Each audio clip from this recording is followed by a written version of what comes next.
उत्तर प्रदेश सरकार को कहता हूं, आज भी उत्तर प्रदेश में जो माफियाओं की लिस्ट है, उस माफियाओं की लिस्ट में उनका नाम माफिया लिस्ट में है। आज भी ब्रजेश सिंह का नाम और त्रिभुवन सिंह का नाम माफिया लिस्ट में है। कार्रवाई उनके साथ नहीं होगी, और कार्रवाई इसलिए भी नहीं होगी कि आप प्रदेश सरकार की सूची में माफिया है, तो माफिया मुख्तार अंसारी है, और चंद दिनों पहले अफजाल अंसारी भी गैंगस्टर और माफिया बना दिया गया। बना दे।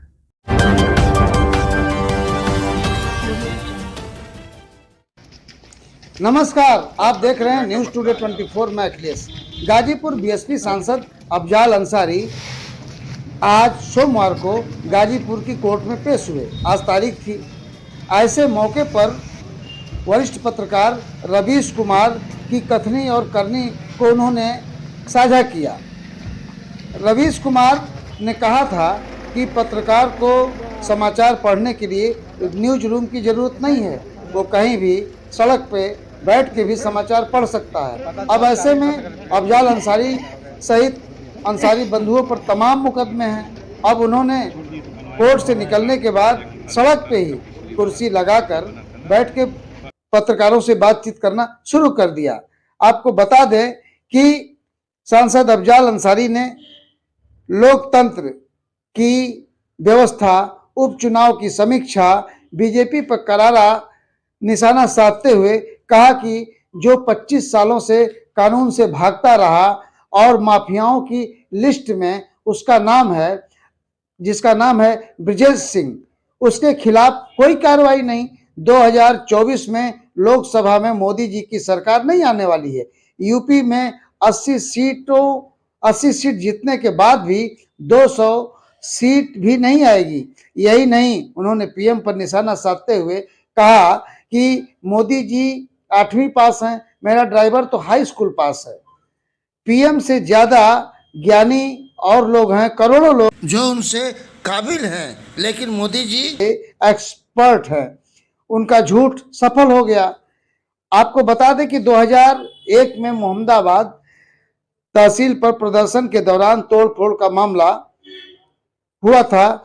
उसी में अगली तारीख अब 12 दिसंबर नियत की गई है। आइए सुनाते हैं गाजीपुर के सांसद अफजाल अंसारी ने पत्रकारों से बातचीत करते हुए क्या क्या बातें कही। आइए सुने। उत्तर प्रदेश के 3 सीटों पर जो उपचुनाव हो रहे हैं, उसके बारे में लोकसभा की भी सीट है और विधानसभा की भी सीट है। यदि लोकतंत्र की व्यवस्था स्थापित है तो तीनों सीटों पर भाजपा हारेगी, बुरी तरह हारेगी, कहीं कोई दो राय नहीं है। ये घमंड में चूर लोग हैं, और क्षमा के साथ कुछ हमारे मीडिया के साथी हैं जो इनको जितना बढ़ा चढ़ा के प्रस्तुत कर दें। जनता के दिलों में ये लोग झूठ बोलने वाले हैं, ये लोग धोखा देने वाले हैं, ये लोग नाकारा लोग हैं। इन लोगों के हाथ में देश है तो देश की अर्थव्यवस्था चौपट हो गई, विकास चौपट हो गया, भ्रष्टाचार की प्रकाष्ठा हो गई। दुनिया में देश का नाम जो नाक कट रही है, जिस तरह के अमेरिका की जो अभी हाल फिलहाल में टिप्पणियां आई हैं, दूसरे दुनिया के दूसरे मुल्कों में जो टिप्पणियां आ रही हैं, इन तीनों रिजल्टों से तो अगर लोकतंत्र की व्यवस्था और स्थापना बरकरार है तो निश्चित तीनों सीट पर भाजपा बुरी तरह हार रही है। माननीय अखिलेश यादव जी ने बयान दिया, ये तो अलग बात है। अभी चंद दिनों पहले सर्वोच्च न्यायालय ने यह कहा है कि जिन परिस्थितियों में 24 घंटे के अंदर आनन फानन में निर्वाचन आयुक्त नियुक्त किया जा रहा है, तो कितना बड़ा सवाल है। आज देश का हर पढ़ा लिखा आदमी चिंतित है, हर पढ़ा लिखा आदमी चिंतित है। आज हर पढ़ा लिखा आदमी चिंतित है कि जिस तरह से कार्यपालिका अस्तित्व खत्म कर देना चाहती है, न्यायपालिका का दोष भी खुद लगाती है और दोषी भी खुद ही ठहरा देती है और सजा भी खुद ही दे देती है। अभी बिहार में एक नजीर आई, बिहार उच्च न्यायालय के ने इसका एक विषय में संज्ञान लिया और फटकार लगाई। फिर न्यायपालिका की जरूरत क्या है जब आप ही आरोप लगाओगे कि ये गैंगस्टर है, और आप ही ये तय कर दोगे कि इस गैंगस्टर की ये सारी संपत्तियां हम गिरा देंगे या अपने कब्जे में ले लेंगे। इसमें न्यायपालिका का तो रोल ही खत्म हो जाएगा। तो लोकतंत्र में जो 3 स्तंभ की बात है, कार्यपालिका, न्यायपालिका और विधायिका, तो उसका मतलब खत्म हो जाएगा। भी ब्रजेश सिंह का नाम और त्रिभुवन सिंह का नाम माफिया लिस्ट में है। कार्रवाई उनके साथ नहीं होगी, और कार्रवाई इसलिए भी नहीं होगी कि आपके जैसा आदमी भी उनके साथ माफिया नहीं जोड़ सकेगा जो लिस्टेड माफिया सूची में है। उत्तर प्रदेश सरकार की सूची में माफिया है, तो माफिया मुख्तार अंसारी है, और चंद दिनों पहले अफजाल अंसारी भी गैंगस्टर और माफिया बना दिया गया। बना दे, जनता मेन है। मैं उसकी अदालत में मेरी क्या पहचान है, मैं उस पर निर्भर हूं, उस पर संतुष्ट हूं। तरह के नए बिल लाने के इनके हैं, और गहमा गहमी तो होनी है। 8 तारीख को गिनती होने जा रही है, हिमाचल प्रदेश की, गुजरात की। अब आने दीजिए रिजल्ट यहाँ के भी। मैं एक बात कह रहा हूं, मैं ज्योतिष शास्त्र नहीं जानता, लेकिन गणितज्ञ की हैसियत से मैंने जो अपने दृष्टि से महसूस किया है और देखा है, 2024 में मोदी जी की सरकार वापस आने वाली नहीं है। उत्तर प्रदेश में नहीं कम होंगे, उत्तर प्रदेश में अभी और तरक्की करेंगे। 66 पार्लियामेंट की सीटें उनके पास हैं, और जैसा आप लोगों ने कल्पना कर रखी है कि 67वीं भी उनको मिलने जा रही है, इस सब को जोड़ लो, मैं कहता हूं 80 की 80 सीट उनको मिलेगी। लेकिन इस 80 सीट को पाने के बाद भी वो 200 के नीचे रह जाएंगे, क्योंकि वो घाटा जो महाराष्ट्र में 48 में 42 सीटें हासिल करने का था, और आज वहां डबल फिगर नहीं होना है, वो घाटा जो बिहार में 40 में 39 सीटें पाने का था, आज 2 सीट को तरस जाना है। वो जो बंगाल में 42 में 18 सीटें हासिल की गई थी, आज वहां 1-2 सीट पे सिमट जाना है। वो कर्नाटक जहां सारी की सारी सीटें, वो गुजरात जहां 26 की 26 सीटें, वो राजस्थान जहां 25 की 25 सीटें, वो मध्य प्रदेश जहां 29 में 28 सीटें, हरियाणा की 10 सीटें, आज देख लीजिएगा हर जगह इनको नीचे आना है। चाहे दिल्ली में 7 की 7 सीट हो, चाहे उत्तराखंड की 5 की 5 सीट हो, जो स्कोर रहा है अब उसके बढ़ने का कोई कांटा ही नहीं, कांटा खराब हो जाएगा, उसको नीचे आना है। क्या लगता है 2024 मुश्किल है? बिल्कुल मुश्किल है, बिल्कुल मुश्किल नहीं है, इनको लौट के नहीं आना है। 2024 का भ्रम सिर्फ आप बनाए हुए हैं। वो छत्तीसगढ़ में सरकार में है, वो राजस्थान में सरकार में है, वो मध्य प्रदेश में सरकार में थी, हटा भी दी गई है, तब भी अभी सेकंड स्थिति में है, वो बिहार में भी सरकार में है, वो तमाम दूसरे प्रांतों में, हरियाणा में, पंजाब में, या तो सेकंड या तो फर्स्ट, या तो सेकंड या तो फर्स्ट। तो ये एक उनका मजा हुआ क्वेश्चन होता है कि कौन, कांग्रेस तो खत्म हो गई। अरे आज भी कांग्रेस और जो भी दल हैं, अब जब बीजेपी को एक आदमी लकड़ी से भी छूना नहीं चाहता, अब अकाली दल भी अपने को अलग कर लिया, शिवसेना भी अलग कर लिया, नीतीश कुमार भी अलग कर लिए, तो खोज रहे हैं पकड़ने के लिए कि कौन मिल जाए, किसको झूठ झाट बोल कर के साथ लाएं। यहां भी आप देख लीजिएगा क्या सिचुएशन आएगी।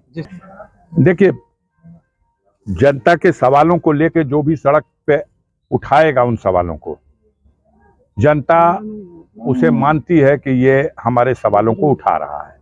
सभी को करना चाहिए, हमें भी करना चाहिए। हर पार्टी के लीडर को जनता से जुड़े हुए सवाल सरकार से पूछने चाहिए, और सरकार के सामने अब यही सबसे बड़ी शिकायत है कि इनके खिलाफ लड़ कौन रहा।